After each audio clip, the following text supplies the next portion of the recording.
देखिए हमने कल किया बेटा 1.1 कंप्लीट कर ली थी, आज चलेगी आपके 1.2। तो क्वेश्चन बोलो, पहला क्वेश्चन क्या बोल रहा है आपसे? नीचे दिए कथन सत्य या आपको इसमें भी क्या बताना बेटा? सत्य और सत्य या असत, या असत। पहला क्वेश्चन बोलो। प्रत्येक अपरिमेय संख्या, प्रत्येक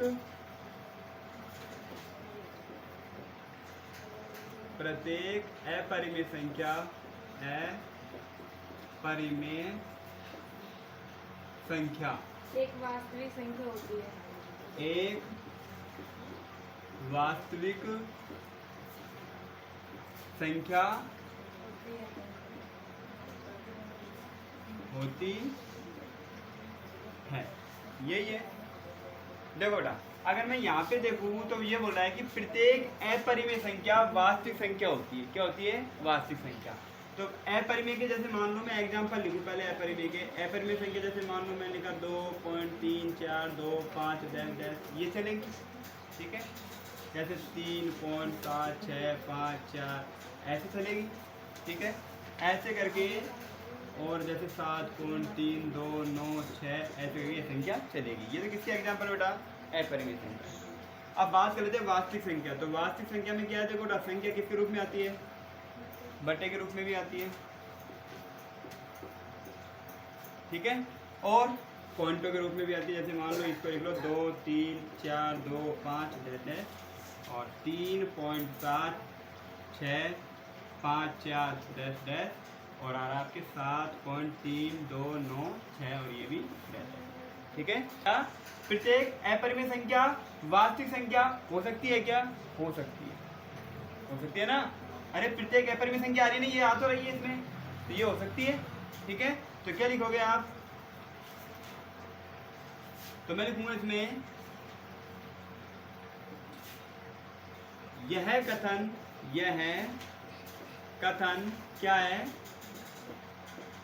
सत्य है। सत्य है। प्रत्येक अपरिमेय संख्या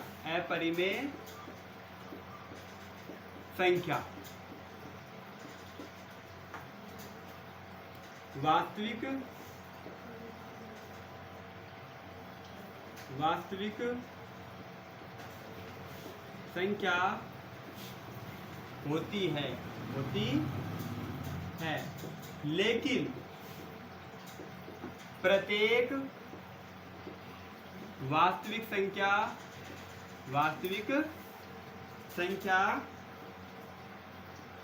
अपरिमेय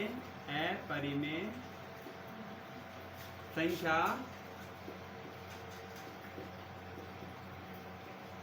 नहीं होती, ठीक है। दूसरा क्वेश्चन बोलो, दूसरा क्या है?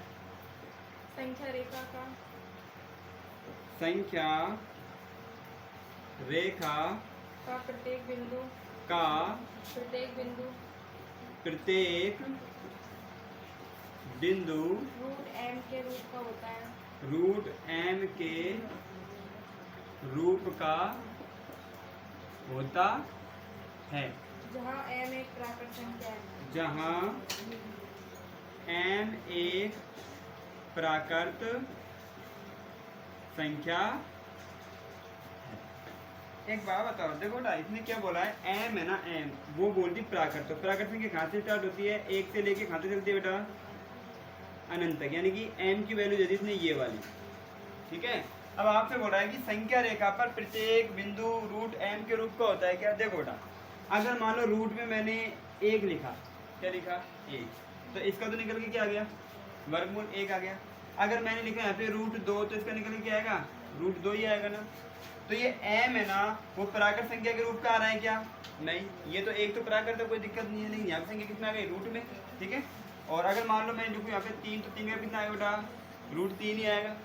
4 का लिखूंगा तो कितना आएगा बेटा? 2 आएगा। तो ये प्रत्येक जो संख्या आपको प्राप्त हो रही है वो प्राकृत संख्या के रूप में प्राप्त हो रही है क्या? m का मान नहीं हो रहा। तो क्या लिखोगे आप? यह कथन असत्य है। क्या?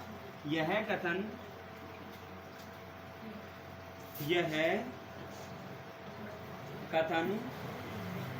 असत्य है प्रत्येक रूट एम प्राकृत संख्या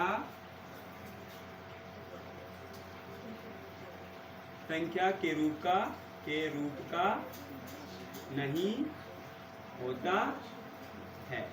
आई बात समझ में? उतार लो।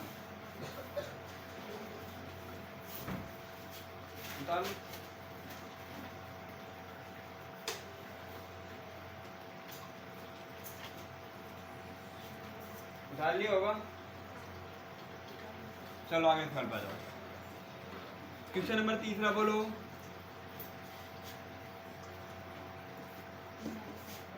क्वेश्चन नंबर 3 बोलो क्या है? प्रत्येक वास्तविक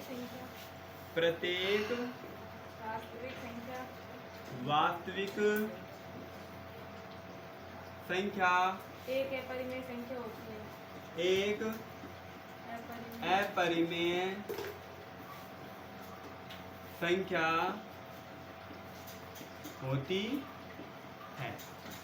देखो बेटा, आपको बताना है कि प्रत्येक अपरिमेय संख्या क्या होती है, प्रत्येक वास्तविक संख्या क्या होती है, अपरिमेय। हमने जब पहला सवाल पढ़ा था ना, उसमें क्या था बेटा, प्रत्येक अपरिमेय संख्या वास्तविक संख्या होती है, लेकिन प्रत्येक वास्तविक संख्या क्या बेटा अपरिमेय संख्या नहीं होती, क्योंकि अपरिमेय संख्या की जितनी भी संख्या है ना बेटा, वो सब किसमें मिलती है, वास्तविक संख्या में।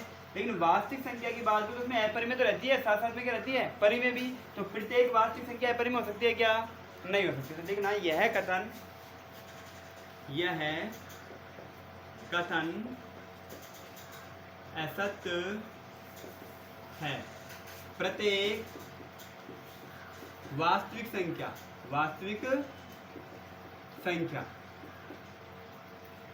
अपरिमेय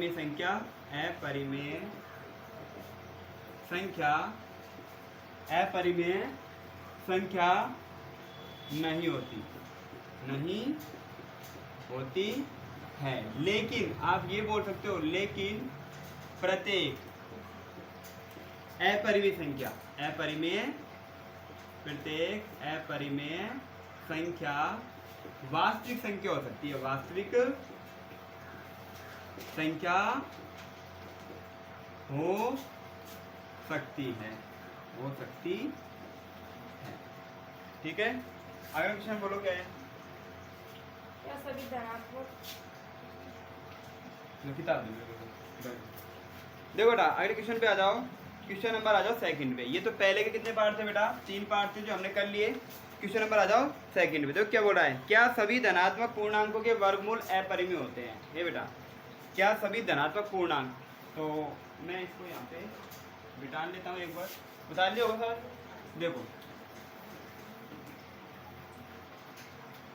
पहले मेरे को बताओ, धनात्मक पूर्णांक क्या क्या होते हैं? 0, 1, 2, 3, 4, 5 ऐसे खाते चलेंगे बेटा, ये अनंत तक चलेंगी। ठीक है, फिर क्या बोल रहा है, क्या सभी धनात्मक पूर्णांकों के वर्गमूल अपरिमेय होते हैं? यदि नहीं तो ऐसी संख्याओं के वर्गमूल का उदाहरण दीजिए जो परिमेय संख्या है। तो बेटा आपको क्या करना है, इसका एग्जाम्पल भी देना है, बताना है। ले देखो, जैसे मान लो मैंने 0 को क्या निकाला बेटा, वर्गमूल निकाला, कितना आएगा? 0 आएगा। अगर मैं 1 का रूट निकालूंगा तो 1 का कितना आएगा बेटा? 1 ही आएगा। 2 का रूट निकालूंगा कितना आ जाएगा? 2 का निकलता है क्या? नहीं। और अगर मैंने 3 का निकाला, कितना निकाला? 3 का, तो कितना आ रहा है? वही 3। अगर मैंने 4 का निकाला तो कितना आ रहा है बेटा? 2 आ रहा है। अब एक बात बताओ, जैसे मैं इन सभी संख्याओं का, धनात्मक पूर्णांकों का वर्गमूल निकालता हूं तो सभी अपरिमेय आ रहे हैं क्या? नहीं, क्योंकि अपरिमेय की परिभाषा लिखाई थी ना, जिन संख्याओं के वर्गमूल नहीं निकलते हैं तो वो संख्या क्या कहलाती है? अपरिमेय। लेकिन जिन संख्याओं के वर्गमूल निकल जाते हैं तो वो क्या कहलाती है? परिमेय संख्या। तो आप इनके ये एग्जाम्पल दे सकते हो। ठीक है, आई बात समझ में? क्वेश्चन नंबर 2 है, एक बार बोल दे, एक बार मैं लिख देता हूँ, बोलना क्या है? क्या सभी धनात्मक पूर्णांकों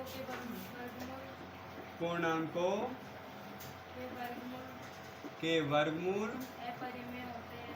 वर्गमूल अपरिमेय होते हैं। अपरिमेय होते हैं।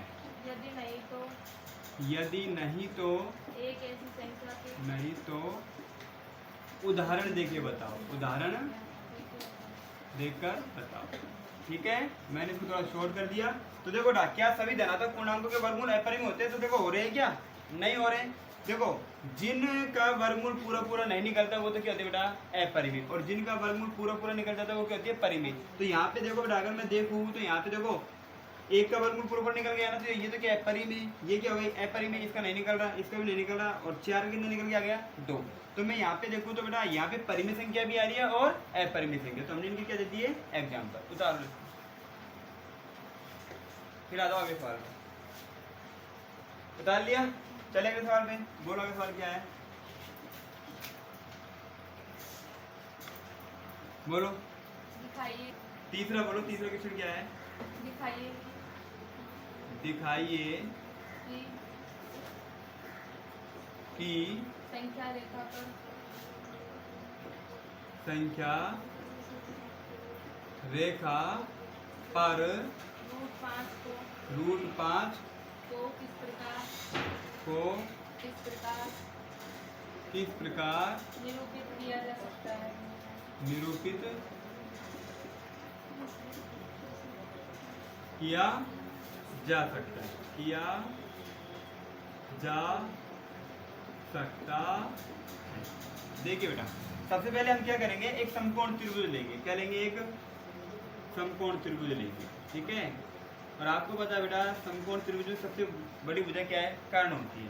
तो मैं इसका नाम देता हूँ ए, इसका नाम हो गया बी, इसका नाम हो गया सी, और ये हो गया आपके पास यहाँ पे 90। ठीक है, अब एक काम करते थे बेटा, यहाँ पे अगर ये समकोण त्रिभुज है ना, तो मैं इसमें क्या करता हूँ? पाइथागोरस प्रमेय लागू करता हूँ। तो अब हमको क्या है? यहाँ पे बी सी और ए बी का मान क्या करना पड़ेगा? मानना पड़ेगा। और हम ऐसा मान मानेंगे कितना आ जाए? रूट 5 आ जाए। अगर मान लो मैं बी सी कितना मान लूँ? 1 मान लूँ। कितना मान लूँ? 1। और ये कितना मान लूँ बेटा? ये तो 1 सेंटीमीटर हो गया। ये कितना मान लूँ? 2 सेंटीमीटर मान लूँ। ठीक है, अब मैं क्या करूँ बेटा? समकोण त्रिभुज है ना, ए बी सी, एक क्या है? समकोण त्रिभुज है। समकोण त्रिभुज है। अगर समकोण त्रिभुज है तो मैं क्या लागू करूँ? पाइथागोरस प्रमेय। तो मैं लिखूंगा पाइथागोरस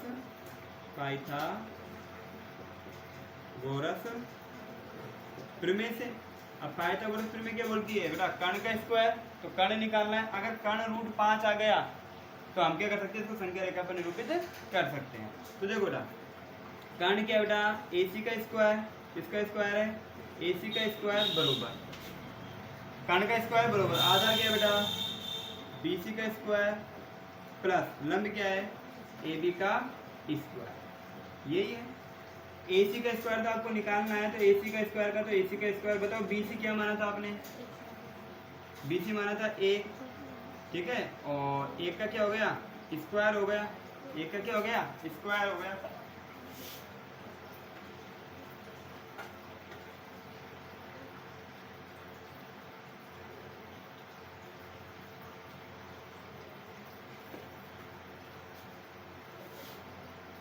एक का स्क्वायर हो गया प्लस ए भी कितना है? कितना माना था आपने? ए भी कितना माना था? 2। तो 2 का क्या हो गया बेटा?